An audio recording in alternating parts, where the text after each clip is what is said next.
Hello everyone, माझ्या channel मध्ये तुमचं स्वागत आहे। आज मी तुम्हाला कुठलीही रेसिपी दाखवणार नाहीये, तर आज आपण बघणार आहोत भाज्या कशा चिरायच्या। तर तुम्ही म्हणाल भाज्या कशा चिरायच्या हे सर्वांनाच माहिती आहे, पण काही नवशिक्या मुली असतात की त्यांना भाज्या कशा चिरायच्या हे माहित नसतं। तसेच काही पदार्थांसाठी कांदा हा बारीक चिरायचा लागतो, तर काही पदार्थांसाठी उभा चिरावा लागतो। तर कुठल्या पदार्थांसाठी कशा भाज्या चिरायच्या हे मी आज तुम्हाला दाखवणार आहे, तर व्हिडिओ शेवटपर्यंत नक्की बघा। कांदा बाजारातून आणताना असा गोल बघून आणायचा। तर पहिल्यांदा आपण कांद्याचे दोन्ही साइड कट करून घेऊयात आणि याला मध्ये चीर देऊन ह्याचं साल काढून घ्यायचं आणि कांद्याचा हा जो वरचा भाग आहे हा काढून टाकायचा, म्हणजे कांदा कापल्यानंतर एकदम मोकळा होतो। तर कांद्याचे दोन भाग करून घ्यायचे आणि नळाखाली स्वच्छ धुवून घ्यायचा। तर कांदा मी स्वच्छ धुवून घेतलाय। पहिल्यांदा आपण उभा चिरून घेऊयात।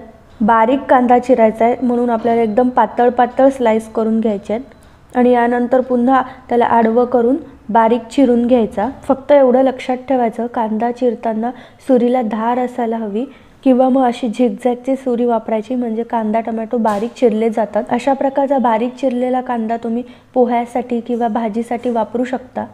आता पातळ जो आपण तळण्यासाठी कांदा वापरतो त्यासाठी कांदा उभा पातळ चिरून घ्यायचा। तर तुम्ही बघू शकता कांदा एकदम पातळ चिरला गेलेला आहे, त्यामुळे तो पटकन तळलाही जातो। तुम्ही मसाल्यासाठी करताय तर तो पटकन भाजला सुद्धा जातो आणि कांदा तळण्या अगोदर तो असा मोकळा करून घ्यायचा।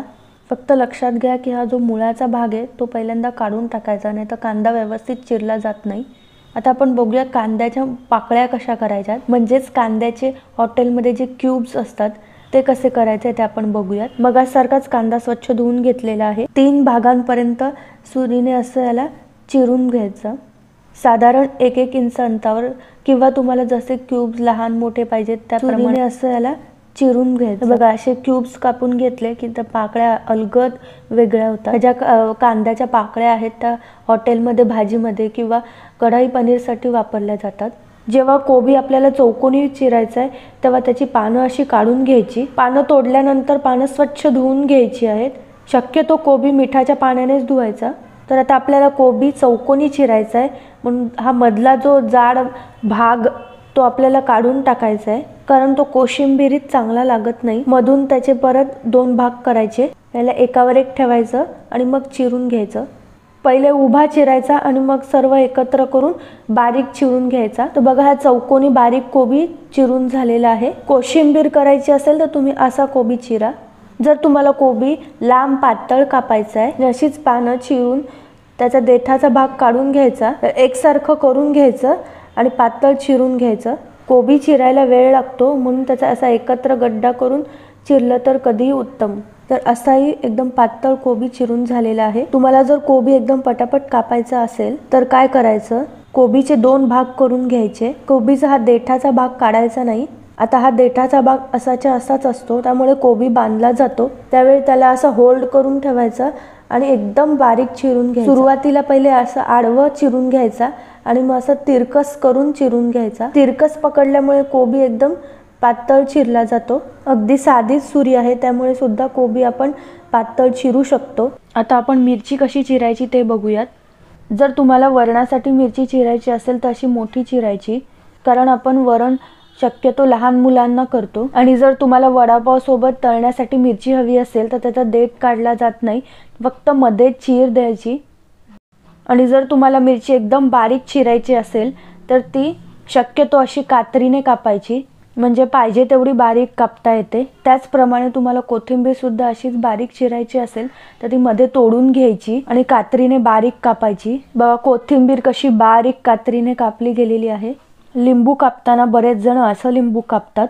असं लिंबू जर तुम्ही कापलं तर तो देठाचा भाग आडवा होतो आणि लिंबू पिळताना रस व्यवस्थित बाहेर येत नाही। त्यामुळे लिंबू नेहमी असं आडवं कापायचं, म्हणजे देठाचा भाग इकडे असला पाहिजे आणि लिंबू असा कापून घ्यायचा। लसूण ज्यावेळी आपल्याला बारीक कापायचा असतो त्यावेळी तो आपण असा कापतो, तर तो इतका बारीक कट होत नाही। बघा असे मोठे मोठेच तुकडे होतात। पण तुम्हाला जर एकदम बारीक लसूण कापायचं असेल तर काय करायचं, वाटीने असं याला चिरडून घ्यायचं आणि मग त्याला असं कापून घ्यायचं. मंचुरियन बनवण्यासाठी अशा प्रकारे लसूण कापायचा. एकदम बारीक लसूण कापला जातो आणि त्याचा फ्लेवर सुद्धा खूप छान येतो. तर गाजर मी स्वच्छ धुवून साल काढून दोन्ही साईडने कट करून घेतलेलं आहे. याला आपल्याला पहिल्यांदा तिरका कट द्यायचा आहे आणि मग याला पातळ कापायचंय. पहिल्यांदा तिरका कट द्यायचा आणि मग पातळ स्लाइस करायचे. तर अशा प्रकारे आपण सलाडसाठी गाजर कापू शकतो. आणि जर आपल्याला व्हेज कटलेटसाठी एकदम बारीक गाजर कापून हवंय तर अशाच पहिल्यांदा लांब लांब स्लाइस करून घ्यायच्या आणि त्या परत जुळवून घ्यायच्या आणि त्या अशा